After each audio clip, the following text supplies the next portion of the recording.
जय भोलेनाथ। आप सभी पर महादेव की कृपा बनी रहे। सोमवार का दिन भगवान शिव को समर्पित होता है। इस दिन भगवान शिव के साथ साथ पूरे शिव परिवार की पूजा करनी चाहिए।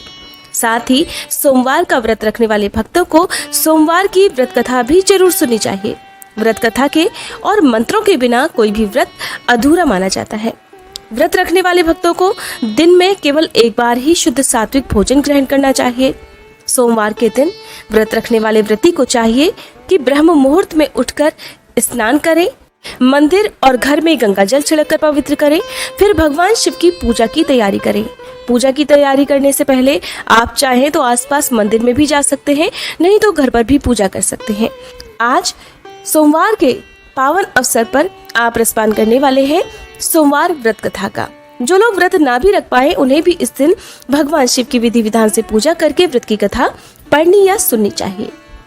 सोमवार व्रत कथा के अनुसार अमरपुर नगरी में एक धनी व्यापारी रहा करता था।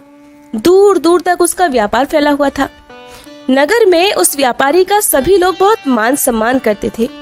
इतना सब कुछ होने पर भी वह व्यापारी बहुत दुखी रहा करता था। दुख का कारण था उस व्यापारी का कोई भी संतान न होना। दिन रात उसे बस एक ही चिंता सताया करती कि उसकी मृत्यु के बाद उसके इतने बड़े व्यापार और धन संपत्ति को कौन संभालेगा। पुत्र प्राप्ति की इच्छा से वह व्यापारी प्रति सोमवार भगवान शिव की व्रत और पूजा किया करता था। सायंकाल को वह व्यापारी शिव मंदिर में जाकर भगवान शिव के सामने घी का दीपक जलाया करता था। उस व्यापारी की भक्ति देखकर एक दिन देवी पार्वती ने भगवान शिव से कहा, हे प्राणनाथ, ये व्यापारी आपका सच्चा भक्त है। देखिए कितने दिनों से ये सोमवार का व्रत और पूजा नियमित रूप से कर रहा है। हे भगवान, अब तो आप इस व्यापारी की मनोकामना अवश्य पूर्ण कीजिए। देवी पार्वती की बात सुनकर भगवान शिव ने मुस्कुराते हुए कहा, हे पार्वती, इस संसार में सभी को उनके कर्मों के अनुसार फल की प्राप्ति होती है। प्राणी जैसा कर्म करते हैं उन्हें वैसा ही फल प्राप्त होता है। भगवान शिव के कहने के बाद भी देवी पार्वती नहीं मानी। उन्होंने फिर से आग्रह करते हुए कहा कि नहीं प्राणनाथ, आपको तो इस व्यापारी की इच्छा अवश्य ही पूर्ण करनी पड़ेगी। और क्योंकि ये आपका अनन्य भक्त है, हर सोमवार आपका विधिवत पूजन करके व्रत भी रखता है। पूजा अर्चना करने के बाद आपको भोग लगाकर एक समय ही भोजन ग्रहण करता है और आपको तो इसे पुत्र प्राप्ति का वरदान देना ही होगा। देवी पार्वती का इतना आग्रह देखकर भगवान शिव ने कहा, देवी, तुम्हारे आग्रह पर मैं इस व्यापारी को पुत्र प्राप्ति का वरदान देता हूँ, लेकिन इसका पुत्र 16 वर्ष से अधिक जीवित नहीं रहेगा। और उसी रात भगवान शिव ने स्वप्न में उस व्यापारी को दर्शन देकर उसे पुत्र प्राप्ति का वरदान दिया और उसके पुत्र की 16 वर्ष तक जीवित रहने की बात भी बताई। भगवान के वरदान से व्यापारी को खुशी तो हुई, लेकिन पुत्र की अल्पायु की चिंता ने उस खुशी को नष्ट कर दिया। व्यापारी पहले की तरह ही सोमवार का विधिवत व्रत करता रहा। कुछ महीने के बाद उसके घर अति सुंदर पुत्र उत्पन्न हुआ। पुत्र जन्म से व्यापारी के घर में खुशियां भर गईं। बहुत धूमधाम से पुत्र जन्म का समारोह मनाया गया। व्यापारी को पुत्र जन्म की इतनी खुशी नहीं हुई थी, क्योंकि उसे अपने पुत्र की अल्पायु के रहस्य का भी पता था और ये रहस्य उसके सिवा घर में किसी को भी नहीं पता था। विद्वान ब्राह्मणों ने उस पुत्र का नाम अमर रखा। जब अमर 12 वर्ष का हुआ तो शिक्षा के लिए उसे वाराणसी भेजने का निश्चय किया गया। व्यापारी ने अमर के मामा को बुलवाया और कहा कि अमर को शिक्षा प्राप्त करने के लिए वाराणसी छोड़कर आओ और रास्ते में जहाँ जहाँ भी रुको वहाँ पर यज्ञ कराते हुए कुछ दान देने के बाद ही आगे बढ़ना। ये सुनकर अमर अपने मामा के साथ शिक्षा प्राप्त करने के लिए चल दिया। रास्ते में जहाँ भी अमर और उसके मामा रात्रि विश्राम के लिए ठहरा करते, वहीं यज्ञ करते और ब्राह्मणों को भोजन कराया करते। लंबी यात्रा के बाद अमर और उसके मामा एक नगर में जा पहुंचे। उस नगर के राजा की कन्या के विवाह की खुशी में पूरे नगर को सजाया गया था। निश्चित समय पर बारात आ गई, लेकिन वर का पिता अपने बेटे के एक आंख से काने होने के कारण बहुत चिंतित था।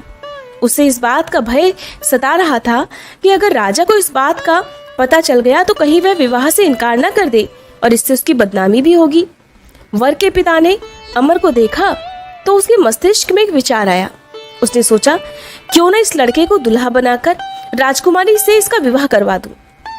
विवाह के बाद इसको धन देकर विदा कर दूंगा और राजकुमारी को अपने नगर में ले आऊंगा।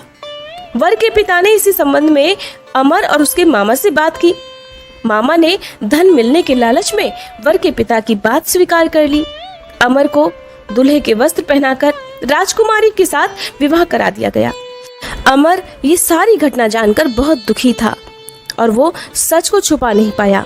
रात में मंडप में अवसर देखकर उसने राजकुमारी की ओढ़नी पर लिख दिया, राजकुमारी, तुम्हारा विवाह तो मेरे साथ हुआ था, लेकिन मैं तो वाराणसी में शिक्षा प्राप्त करने जा रहा हूँ और तुम्हें अब जिस नवयुवक की पत्नी बनकर रहना पड़ेगा वह कान्हा है। सुबह होते ही अमर और उसके मामा वाराणसी के लिए चल दिए। उधर जब राजकुमारी ने अपनी ओढ़नी पर लिखा हुआ पढ़ा तो उसने काने लड़के के साथ जाने से इनकार कर दिया। राजा ने सारी बातें जानकर राजकुमारी को महल में रख लिया। उधर अमर अपने मामा के साथ वाराणसी पहुंच गया। अमर ने गुरुकुल में पढ़ना प्रारंभ कर दिया। जब अमर की आयु 16 वर्ष पूरी हुई तो उसने वहां एक यज्ञ करवाया। यज्ञ की समाप्ति पर ब्राह्मणों को भोजन कराया और खूब अन्न वस्त्र दान आदि किए। रात को अमर अपने शयन कक्ष में सो गया। शिवजी के वरदान के अनुसार शयन करते हुए ही अमर के प्राण पखेरु उड़ गए। सूर्योदय होने पर मामा ने जब अमर को मृत देखा तो रोने पीटने लगा। आसपास के लोग भी एकत्र होकर दुख प्रकट करने लगे। मामा के रोने विलाप करने के स्वर समीप से गुजरते हुए भगवान शिव और देवी पार्वती ने भी सुने। पार्वती जी ने भगवान से कहा, हे प्राणनाथ, मुझे इस व्यक्ति के रोने का स्वर सहन नहीं हो रहा, कृपया प्रभु इस व्यक्ति के कष्ट को दूर कीजिए। भगवान शिव ने देवी पार्वती के साथ अदृश्य रूप से समीप जाकर देखा तो पार्वती जी से बोले, पार्वती, ये तो उसी व्यापारी का पुत्र है जिसे मैंने 16 वर्ष की आयु का वरदान दिया था। अब इसकी आयु पूरी हो गई है। पार्वती जी ने जब ये सुना तो भगवान शिव से फिर से निवेदन किया, प्राणनाथ, आप इस लड़के को पुनर्जीवित कीजिए, नहीं तो इसके माता पिता भी पुत्र की मृत्यु के कारण रो रो कर अपने प्राणों का त्याग कर देंगे। और इस लड़के का पिता तो आपका परम भक्त है, वर्षों से सोमवार का व्रत करते हुए आपको भोग लगा रहा है। पार्वती जी के आग्रह करने पर भगवान शिव ने उस लड़के को जीवित होने का वरदान दिया और कुछ ही क्षण में वह जीवित होकर उठ बैठा। शिक्षा समाप्त कर अमर मामा के साथ नगर की ओर चल दिया। दोनों चलते चलते वापस उसी नगर में आ पहुंचे जहां अमर का विवाह हुआ था। उस नगर में भी अमर ने यज्ञ का आयोजन करवाया।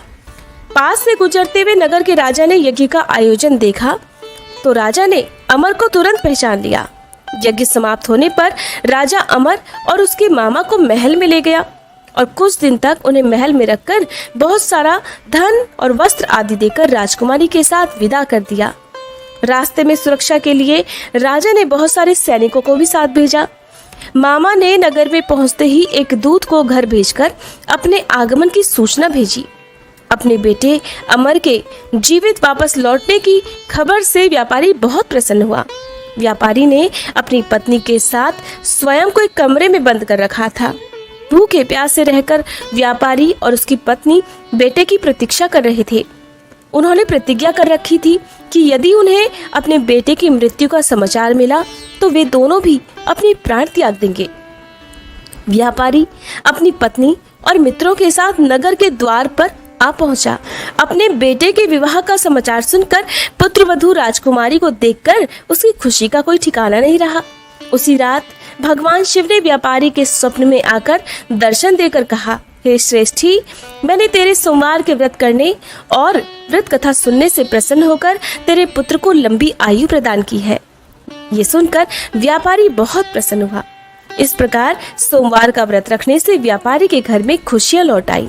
तब से व्यापारी के पुत्र और पुत्रवधू ने भी सोमवार का व्रत रखना प्रारंभ कर दिया।